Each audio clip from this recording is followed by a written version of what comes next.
चलिए आज मनीषवा घरे बारात जाए थे।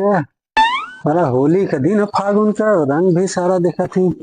फेंका ना नया कपड़ा पहिर ओहिर के निकलत नहीं। चली देखत कोनो रंग उंग न फेंकत अरे नहीं। मर्दे विपिन, आज यार होली का दिन है।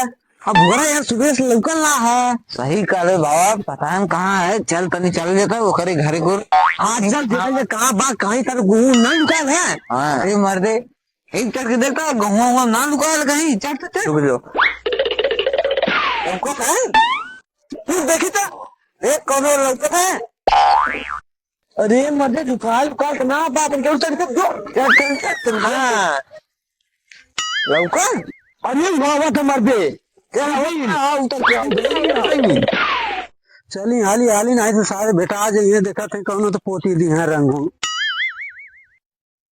अरे वो भुवरा होत रे। कहीं अरे कहीं लुका चल जा। चल चल क्यों क्यों क्यों नहीं तो बता दे।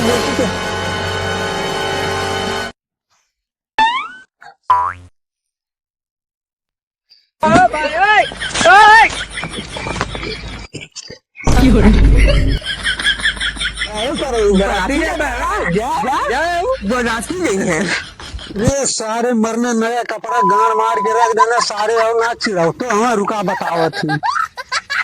लोग रुका